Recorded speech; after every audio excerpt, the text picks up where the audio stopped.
Well, hello everyone. Welcome to ND and ABA with Martin and Dan. I'm your host, Martin, alongside with my co-host, Daniel. Daniel, how are you today?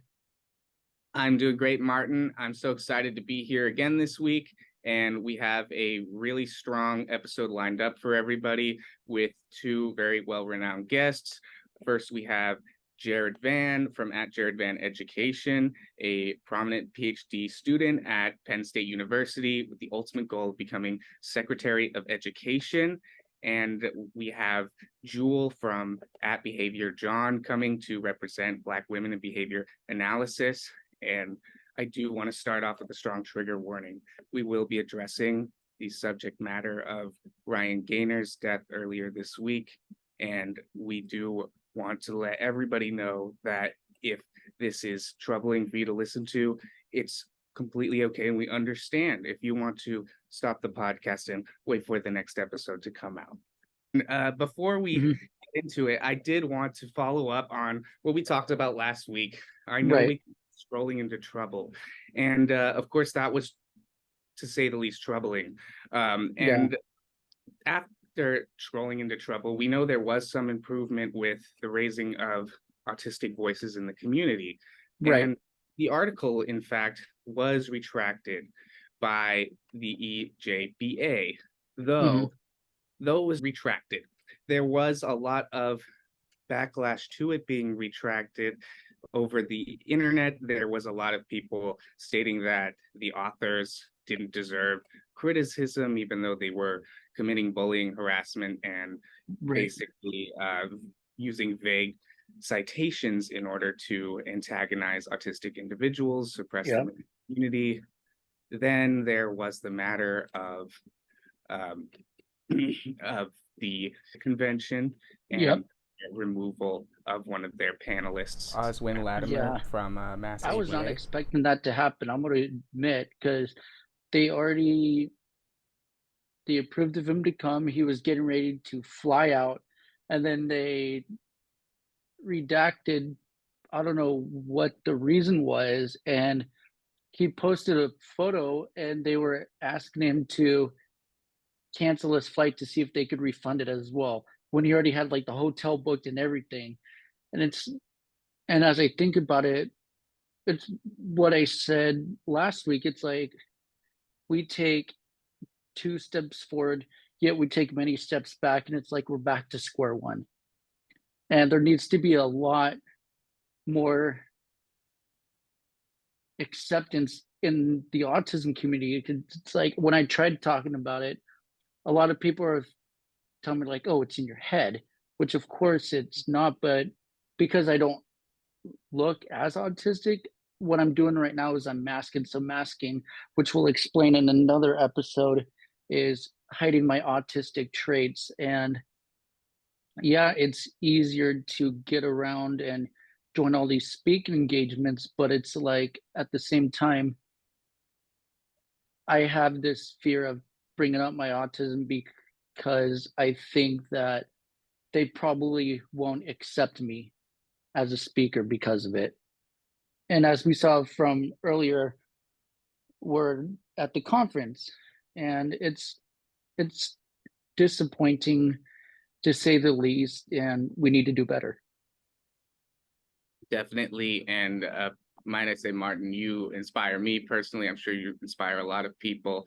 And it should be something that we should be ready to promote and raise the voices of autistic individuals for in order to improve the field of ABA as well as autism support via law enforcement, first responder resources, and education as well. Mhm. All of these things, they're things that they're good for our society to talk about. We should want to, and to suppress that and to create fear of ethical backlash from licensure boards for artistic individuals just expressing their opinion, something that we as behavior analysts teach many autistic individuals to do, is Mhm. inherently unacceptable. And I think that many behavior analysts can agree on that without fear of stating that as an opinion of misinformation, because Right. we we all adhere to the ethical code of conduct, and there's many things that state that we're there to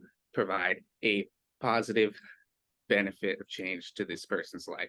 If we're going to Right, positively benefit and change society, that falls in line with that ethical code of conduct, I believe. right. Jared, I know you probably have so much to say about the subject, and I'm really excited to hear any of the recent work you've been doing in the area. But first, before we dive into, I do want to know, earlier this week when you first heard about the death of Ryan Gaynor. I know we were all shocked. I myself had to stop what I was doing. I couldn't even go on Instagram to find out more. That was when I first heard, and it like with all this stuff going on with scrolling into trouble and stuff, I was focused on that. And then I had to just take my brain out and, wash it for a second and realize, wow, there's bigger issues going on. My mother actually lives around San Bernardino, so I can only imagine how that community is feeling after the death, of Ryan Gaynor, but also with people with autism in general, how they might feel unsafe in the area, being exposed to law enforcement, first responders, having meltdowns at home in the community. And again, I want to express my condolences to the family, to the community. And I'm very curious, what were your thoughts when you first heard, Jared? Um, when I first heard and saw, I was like, this is our fear. This is what we fear. I've worked with a Mhm. lot of individuals, especially I'm a big dude, like I'm kind of tall and I can handle a lot of a lot of hits. So I've worked with a lot of clients that have engaged in like hitting and kicking, biting or whatever. And because of that, I've learned, ways to what cops might call de-escalation, but what we would just call behavior analysis or behavior Mhm. science, how to change behavior, change the environment to elicit and evoke different behavior. We learn this, we do this, this is what we do. And when I was working in LA, I remember vividly, and even when I was working in the Bay, like when I was working with these individuals, we were always afraid, like, what if the police showed up because they do not know what to do. And a lot of times their first response is, my life is in danger, so I need to shoot. There's no, And yes. that's Mhm. terrifying. Um, I remember I was working with a kid and I was somewhat new on the case and they were frustrated and they were having a tantrum and they were a little bit bigger. And so the campus uh, administration called first responders and firefighters came in. And I'll never forget the first thing the firefighters said. And not all firefighters are like this, but they said, "Oh, this kid again?" And I was just that hit me, and I was like, this is how they see it. And I understand that, their environment shapes their behavior, so they haven't been taught how to work with this kind of situation. But it just kind of lets me know, like, in general, these first responders aren't taught the same skills we're taught. I deal with this every day. I have no problem with it. I'm ready for it. I signed up for this and I've learned how to work with it. They have not. Mhm. Somebody with a gun should not be showing up to a de-escalation event at all. And Right. I think it's important to point out the fact that it was the intersections between being a black male and having autism that resulted in the behavior of the cops shooting the individual. I don't know if he was a white man with autism, if he would have been shot.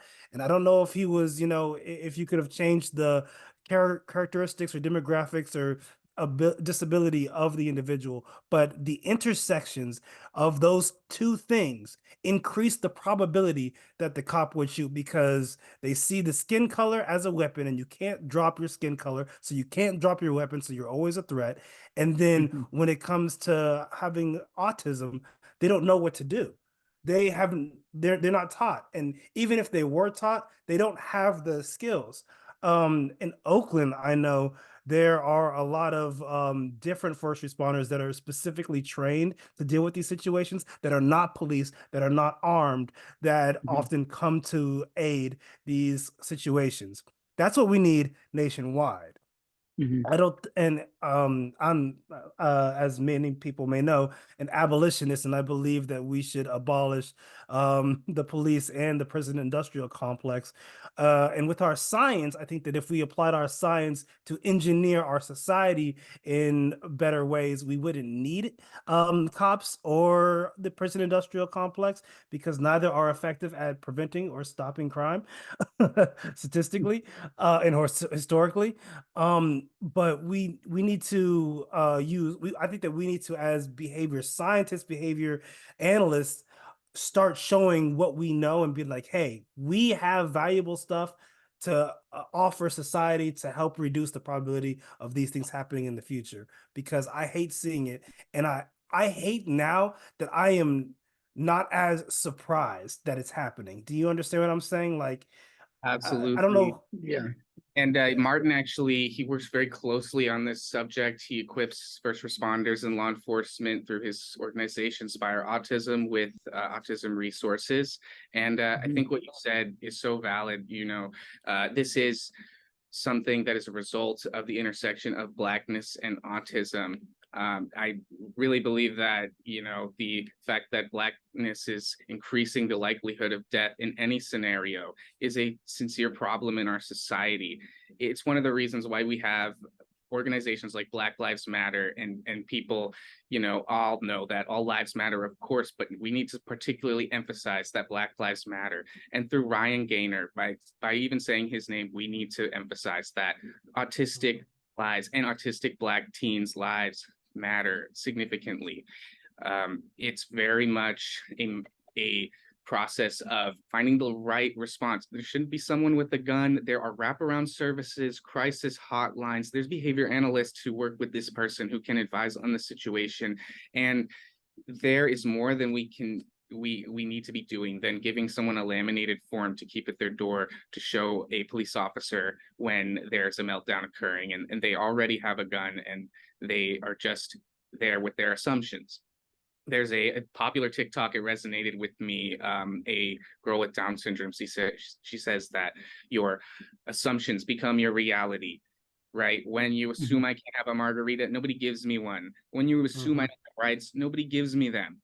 And, Right. and that's the case here with Ryan Gaynor. Is, I think, when you assume that someone Black is dangerous, when you assume that somebody with autism is dangerous, and there's no way for you to respond, when in all reality there is a different, more cautious approach. It's preventative. It's actually not coming in with the traditional approaches of hands up on the floor, handcuffs on your knees, on the hood of the car, listen to me or else. Listen to me or else. This is something we as behavior analysts know. That is something that does not work with Mhm. our clients, with individuals with autism. That is something that will cause likely a meltdown. It could be known as a setting event, and cause, very noticeable precursor behaviors that they are agitated or showing distress.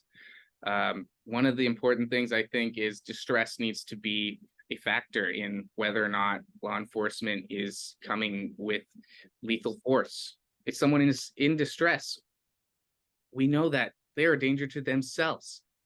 So Mhm. therefore, I do not mean to be thumbs upping this. If anyone's watching the video, that was a complete accident. But they are a danger to themselves. And Mhm.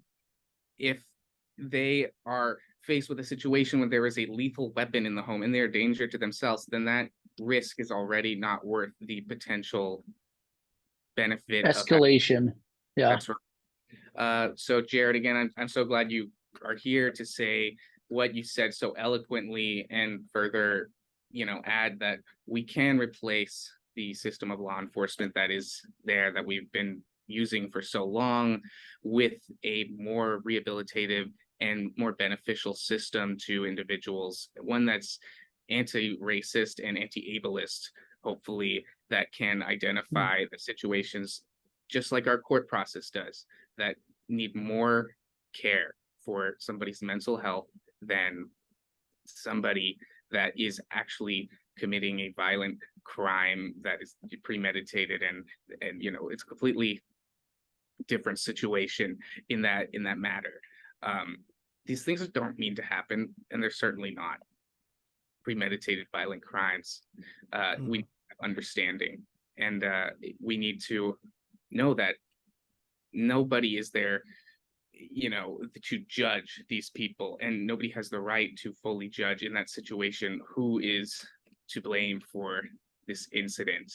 I know many people might be looking for the person to blame, and they maybe blame the police, though I do feel there is a serious gap in the police education system regarding autism, and that's a large reason for things like this occurring when there should be preventative measures in place. Did you have anything you wanted to add about your proclamation recently? I know that it was very groundbreaking out in Santa Clara.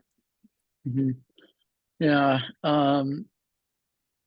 With the autism rate on the rise, to give you perspective, the autism rate in the US is 1 in 36. Mhm. In California, if I'm not mistaken, it's 1 in 24, I believe. Don't quote me on that. I'm not entirely sure. I'll probably put it down in the description box below. But Oh yeah, we'll fact check for you guys. Don't you worry. yeah, but in the Bay Area, like Silicon Valley, it's 1 in 3. They don't know why, and of course, everybody's gonna have their own opinion of why. But I just felt like after seeing all the news of kids getting dragged out of schools by substitute teachers or teachers in general, to with what happened with Ryan, I emailed the mayor and I said, April is Autism Acceptance Month, and I really think that we should start showing more acceptance in the city.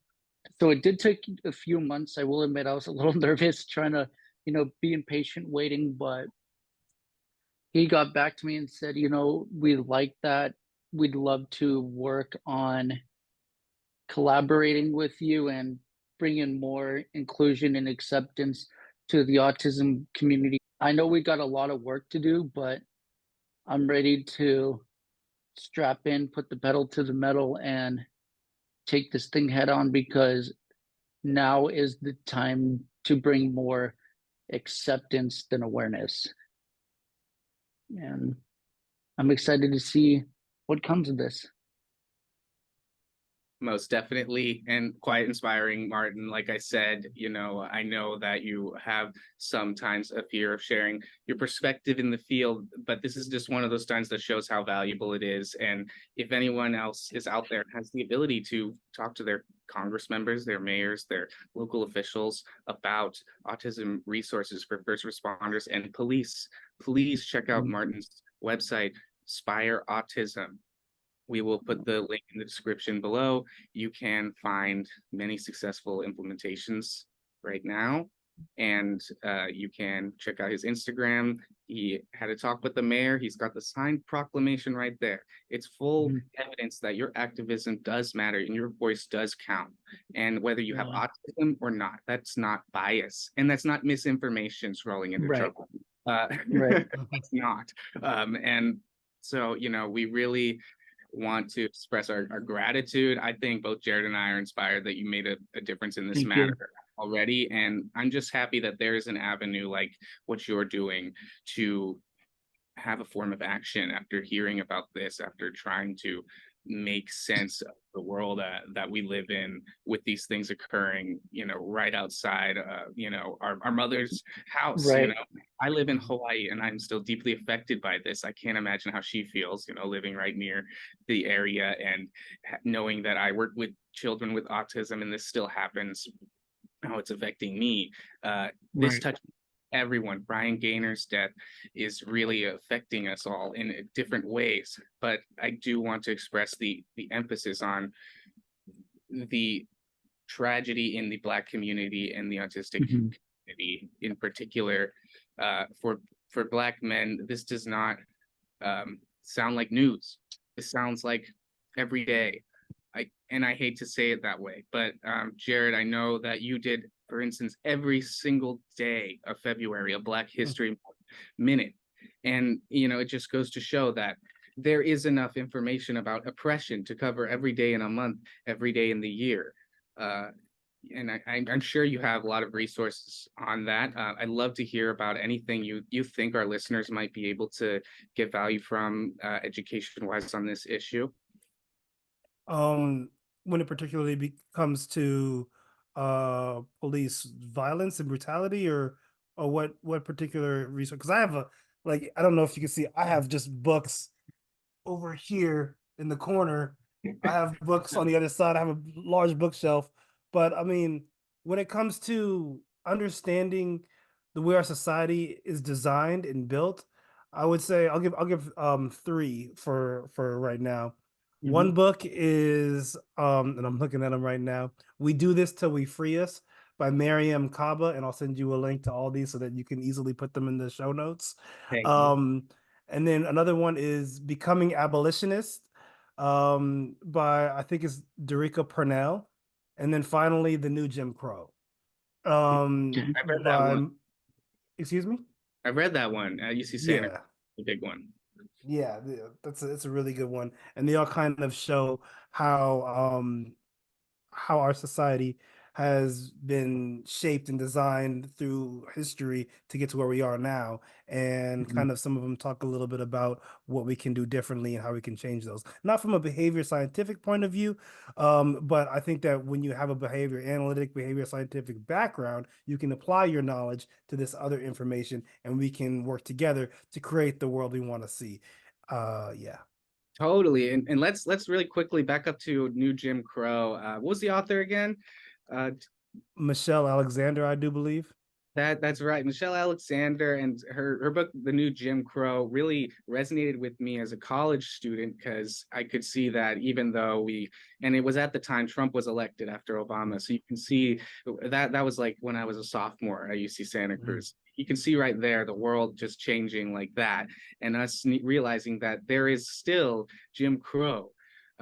Nowadays, it's obviously a lot more clear that there's still Jim Crow when there's actual legislation going through to make new Jim Crows, all over different states in the country, different counties, and it's very much this same disappointment level as we see there's things like Roe v. Wade being appealed, which was a complete atrocity for women in the United States.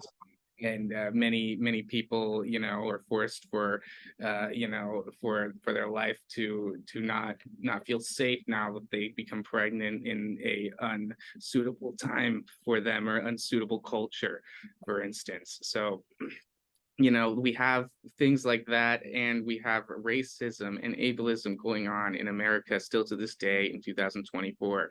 I love how we're calling it out. More and more behavior analysts in particular are showing up to call things out. And I really appreciate you guys for watching. Thank you so much for listening. And you share this material to get the word out on some of these important issues. Silencing is not okay.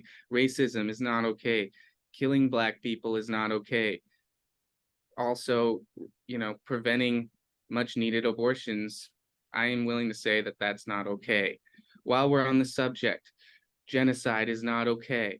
I'm really glad to have you on the show, Jared, not just to talk about really heart-wrenching issues like what happened with Ryan Gaynor, but I know you talk about the hard things constantly, and I really commend you for your bravery in talking about a lot of things, even Free Palestine. Free Palestine. And we got to make sure that there's an end to this conflict after so many hundreds of days.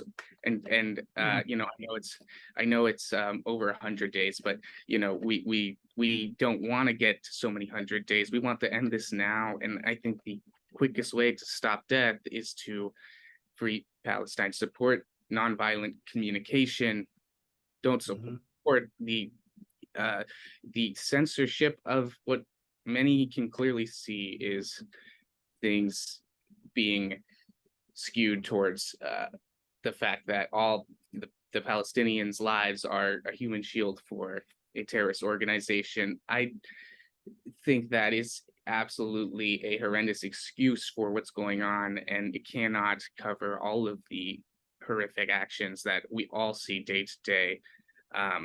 I agree. And I think that we just need to remember also that our suffering is connected. What's happening in Palestine is connected to what's happening in the Congo, which is connected to what's happening in Sudan, which is connected to what's happening in Haiti. And all of these things are connected via capitalism and imperialism and the desire to maintain and control and collect like ore and materials that individuals can use to make more money. So, I mean, our suffering is connected, and we need to act like it by joining together in solidarity to support each other where it matters, when it matters.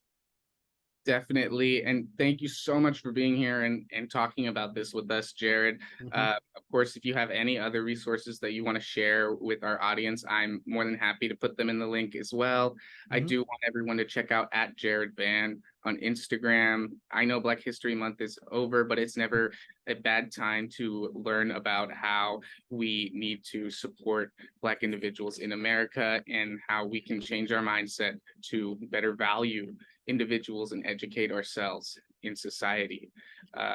Just from those 30 videos or 28 videos, 29 videos. It was a leap year this year. It was.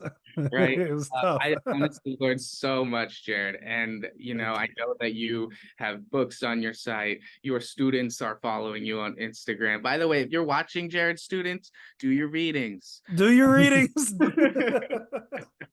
And again, I'm just so happy to have you here. It actually was the highlight of my week to hear back from you, despite all of the troubling news that had gone through and me having to take my brain out and wash it halfway through the week.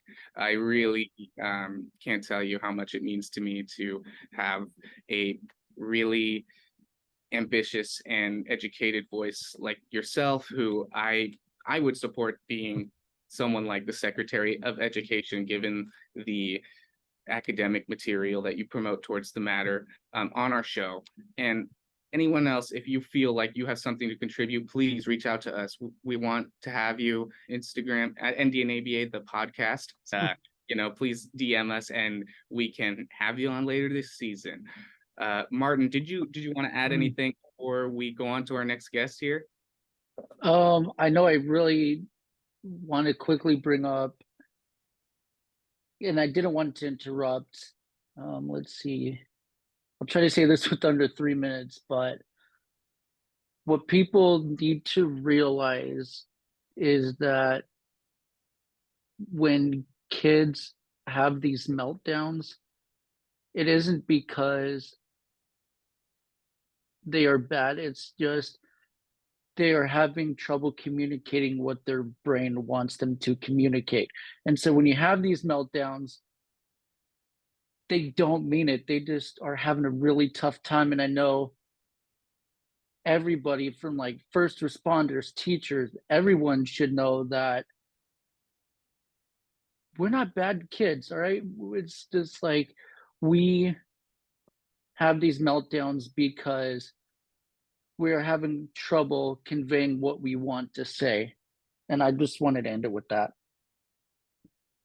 Certainly, and that is profound enough to end it on, most definitely. Again, thank you so much, Jared. Thank you, Jared. I know it's getting late over your time, so we really can't tell you enough how much this means to us that you showed up today. And please do check out our later interview with Jewel @BehaviorJohn on Instagram, JAWN. She's very insightful and has a lot to say on the subjects we talked about as well. And I'd love to connect with you all out there in the real world, maybe ABAI, maybe at a later convention this year in Florida, Massachusetts, something like that, Cal ABA in Vegas. You guys want to go to Vegas together? It's up. I love the group of mutual friends that a lot of us behavior analysts are getting over the internet. I want to shout out to my close friend now, Brian Middleton, the bearded behaviorist. We just released a really inspiring course, A Brave New World of ABA, and check him out at Bearded Behaviorist on Instagram and TikTok, and do keep an eye out for the course where we will be discussing HRE, LRE, NET, and my favorite, NCR, for everyone. Again, thanks again, Jared, for joining Thank you. us. Thanks, Martin. Thanks, Daniel. And hi, Jewel. I'm very excited to have our guest here. We have Jewel, known as @BehaviorJawn, GAWN on Instagram, and we'd love to raise a space of awareness for both Black women in behavior analysis, as well as discuss the very tragic occurrences of earlier this week. Welcome, Jewel. Welcome, Jewel. Thank you. Thank you both for having me. I'm very excited to have you, though I am curious, what was your response when you first heard about the incident earlier this week? First, I was just saddened to see, a loss of life of somebody so young is always difficult, regardless of race, gender, or disability. Just young people are important. People to me are just important in general. And it's just tragic that we see these kind of incidents happen time and time again. And it's, we're trying to make changes within our own field of behavior analysis. And I think there are other disciplines and other people that are doing good work and trying to advocate. So I think it's just always disturbing, to say the least, when we keep seeing these things happen that I just think shouldn't be happening, but they continue to happen. So there's more work that we all need to do. So hopefully, we'll see progress sooner than later. I totally hear what you're saying, and I feel the emotion in your voice, and sympathize with that. When I first heard it as well, I saw that this was just an incident of a young kid, 15, and his parents had not meant for any of this to occur. Of course, police were called by them, but this was absolutely not the intention of anybody for this to happen.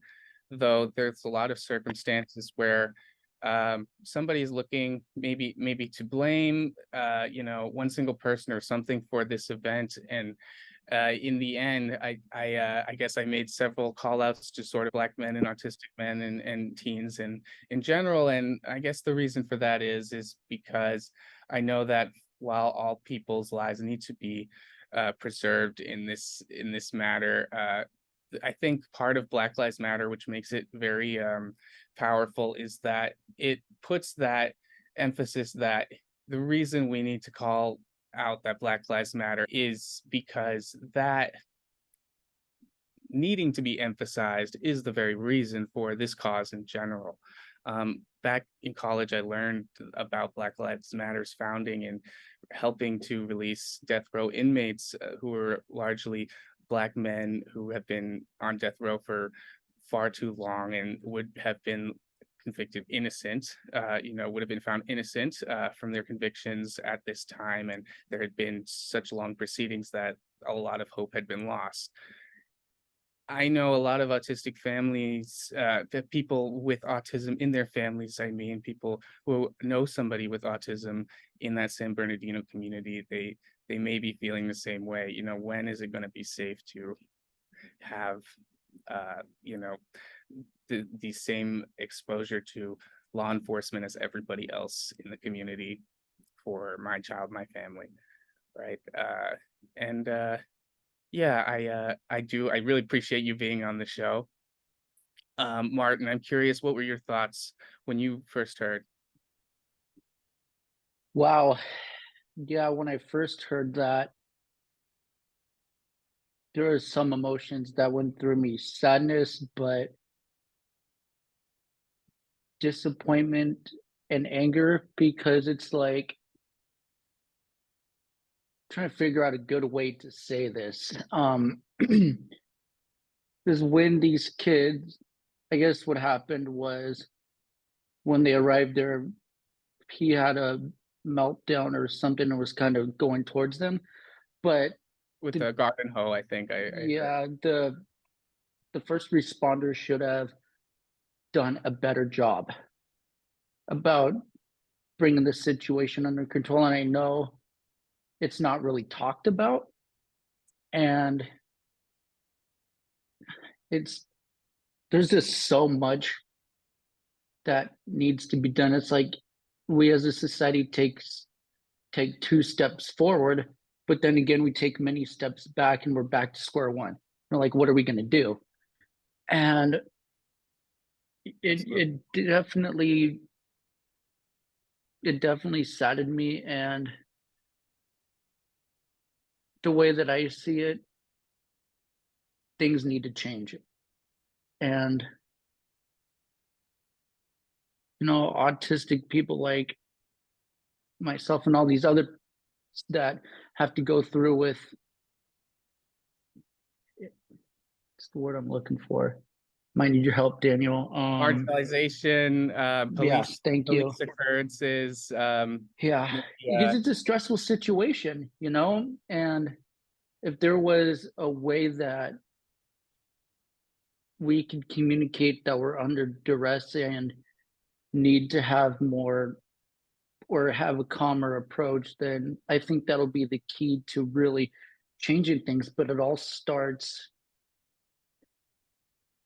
other than training, there's just something that needs to happen, because just even thinking about it, it's a little painful that we're in a situation like this. And I just wish that there was something better that could have been done, and there's just a lot that needs to happen for sure. And my heart goes out to the family, man. Yeah. Absolutely. Our hearts, they all go out to the family, Yeah. to all the families of autistic teens, Black autistic teens, regardless of gender, race, people with autism. I wonder if, Jewel, you have any advice for sort of having preventative strategies for when, police might be around. What is the best way to signal that we should handle this situation with care? There's somebody who is going to have a potentially unpredictable response, and for instance, getting them to crawl towards you on the floor, but their hands on their head and get into handcuffs is largely not going to de-escalate the situation in that matter. I know that there's a lot more we can do than just having the treatment plan, for instance, at the door to show a police officer and expect them to understand that's why you have to change your whole way of acting. And Martin, I know you do offer resources for police. I know a lot of that is preventative. So I wonder how do you implement prevention mostly in your clinical work, Jewel? And what are some useful tips maybe we might be able to share with the community?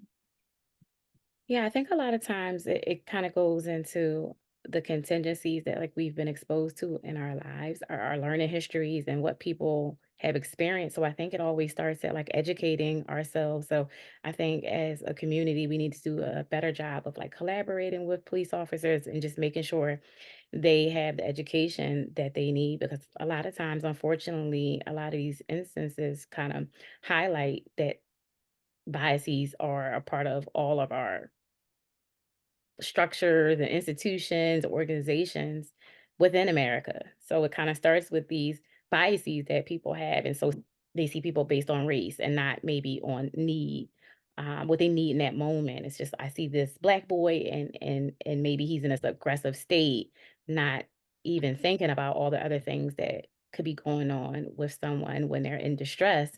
And I think police officers just have to do a better job. And I guess it's going to be on us and people who are doing, and helping professions and advocating for autistic individuals to just kind of like share these things with them and keep practicing and keep giving them information, because I do think it ties back to relational frames, um, implicit biases. And I don't know, what new work they're doing with police officers to kind of address implicit bias. That's something that I need to further educate my own self on.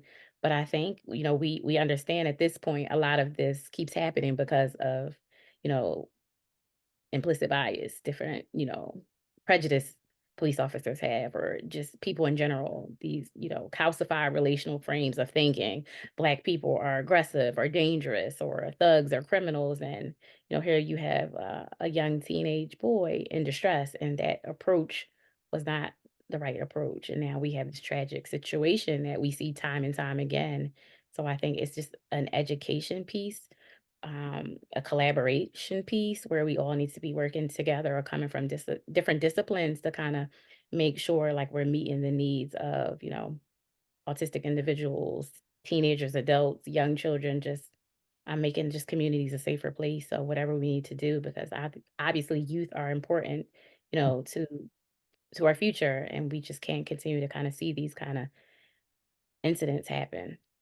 Right, right. Now, I know you brought up, what, like when they're under distress, um, something kind of popped in my head as we were talking about that. And I know it's not really talked about, but the reason, and this has happened to me before, like when I have a meltdown, or the reason why the autistic community have these meltdowns is because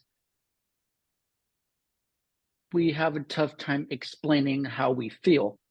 And because it's not really talked about enough and not really discussed enough, that's that kind of is something that needs to be brought to light, because our brains are thinking one thing and we're thinking of another thing, but we have a tough time saying how we feel, which causes these meltdowns, and then which causes unfortunate situations like this. And I feel like there needs to be a lot more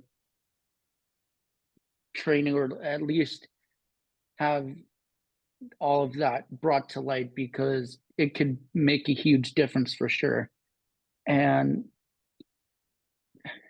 even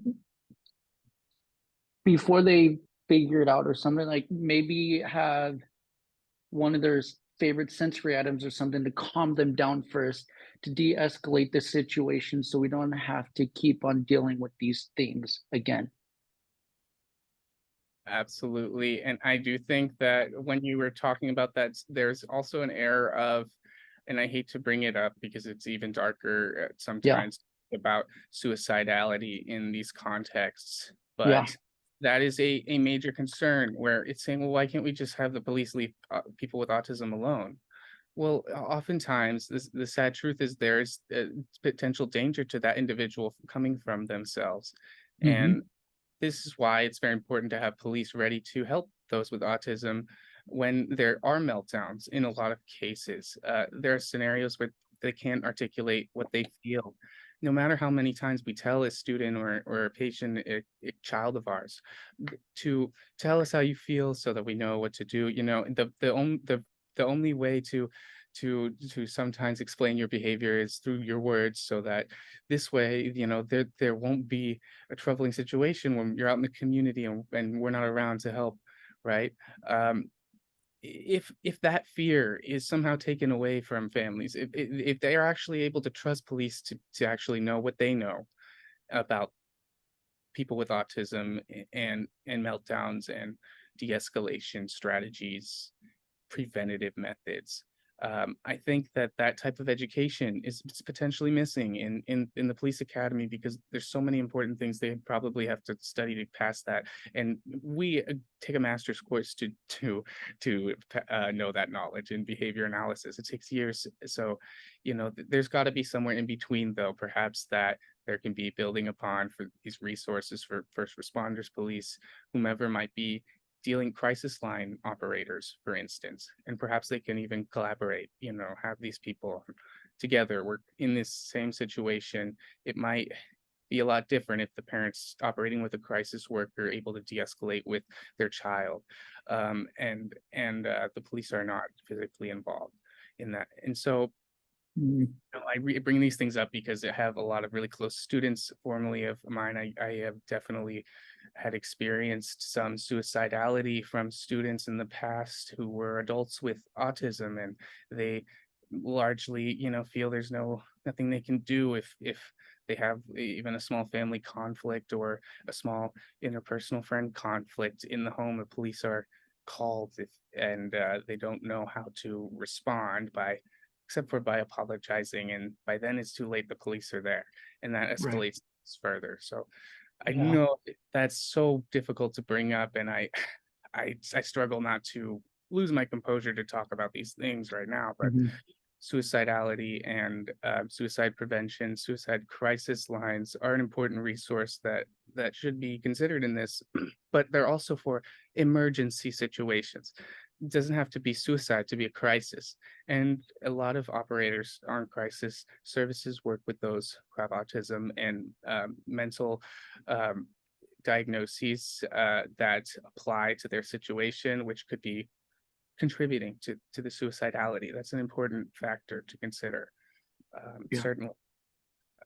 Would you guys have anything else you wanted to add on that note? I apologize if I went on for a bit there. No, it's fine. No. I think I know it has been brought up in the past, or at least somewhere that I read it. And like for first responders having like a crisis team division. So like instead of having the first responders go out, there's a crisis team that arrives, they know what to do and de-escalate the situation instead of having like the police presence there, because I know how overwhelming that can be. But like, I don't, what are your, I'd like to know your thoughts on that. Probably having like a crisis team to show up where the autistic person is having a crisis instead of like the police. Could that be a potential way to, it could be a great alternative instead of having, like the police show up and potentially escalate things worse. If that makes sense. I'd say it's very, variable, right? Very variable. It's hard to know. Yeah. Anything, it depends on the situation. Jewel, do you have any thoughts on things like that occurring, and what is kind of most likely the best route to go? I just think just listening to both of you speak, it just makes me think about why it's important for behavior analysts to kind of not all be employed in home center, community, and clinic based Mhm. employment. Like it's important for us to start to kind of show up in these other spaces where, traditionally we're not always in those have those employment opportunities, because it's almost like we're keeping all this knowledge, but only lending it to, one specific area or home center community clinic.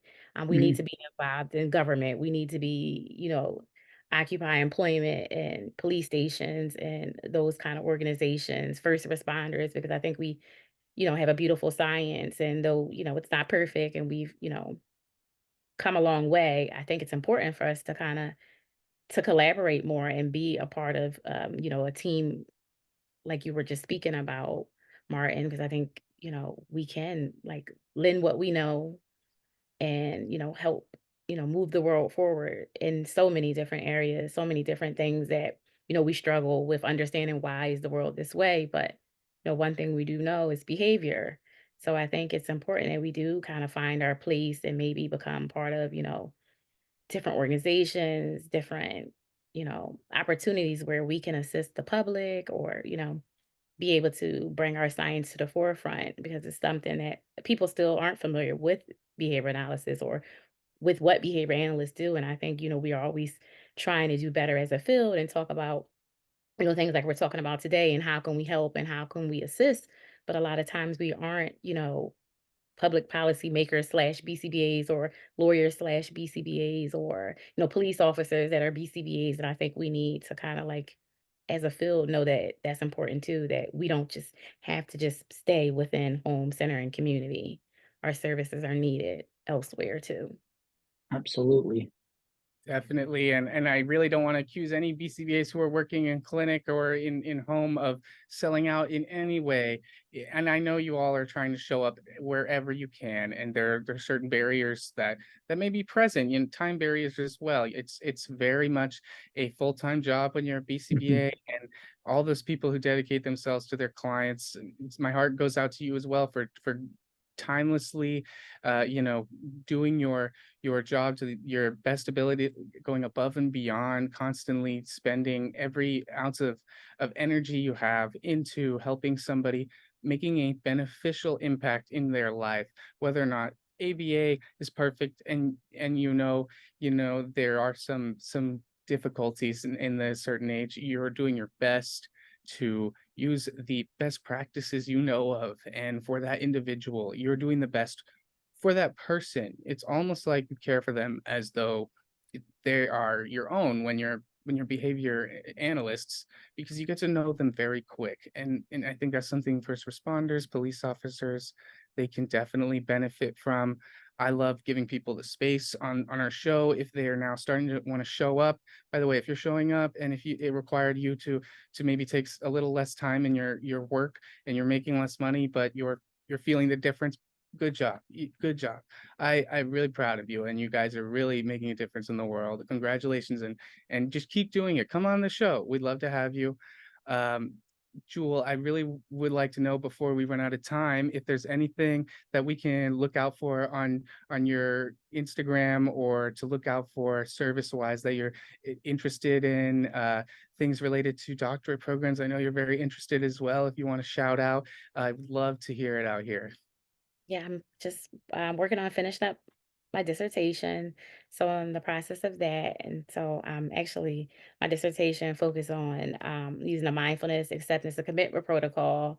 And I'm looking to reduce burnout among behavior analysts and enhance performance and improve overall well-being. So I know the demanding nature of the work we do. So I wanted to lend my research to, helping us be whole and improve our overall well-being, and kind of reduce some of that burnout from some of the things that we're so diligently doing, some of the things that we love to do, but sometimes it could be a little taxing on us. And I'm also working on a manuscript that I hope you know will make its way to publication. And it's looking at exploring DEI through ABA and ACT. So those are just some of the things that I'm working on. So just want to say congrats to both of you for, Thank you. having this podcast and doing Thank good you. work and trying to make a difference, as so many of us in the field are trying to do. So we all have different, places we start. I started in center base in home and communities, and now, I'm doing school based, but I think everything that we do lends to just helping people do better one day at a time. So, Oh yeah, and I really look forward and hope the best for your publication. It sounds incredible. I think that, I hope everyone's listening, because it seems like Jules got you guys. She's writing a dissertation to help with burnout. If you're struggling as a BCBA, as a RBT, and you're fighting to both advocate as well as do your job with all what little time you have and spend time with your family still. She's got you. Look at Jewel. We really appreciate what you're doing, Jewel, and dissertations are a big part of that. So many BCBAs are going back to grad school. If you want to make a change, go back to grad school, or just think of what is that value that you bring, and just bring it out here.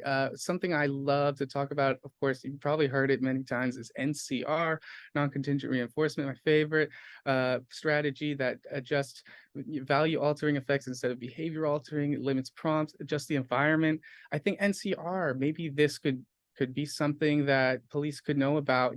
How is the best way to keep an interaction positive so that it doesn't escalate to being a catastrophe, right?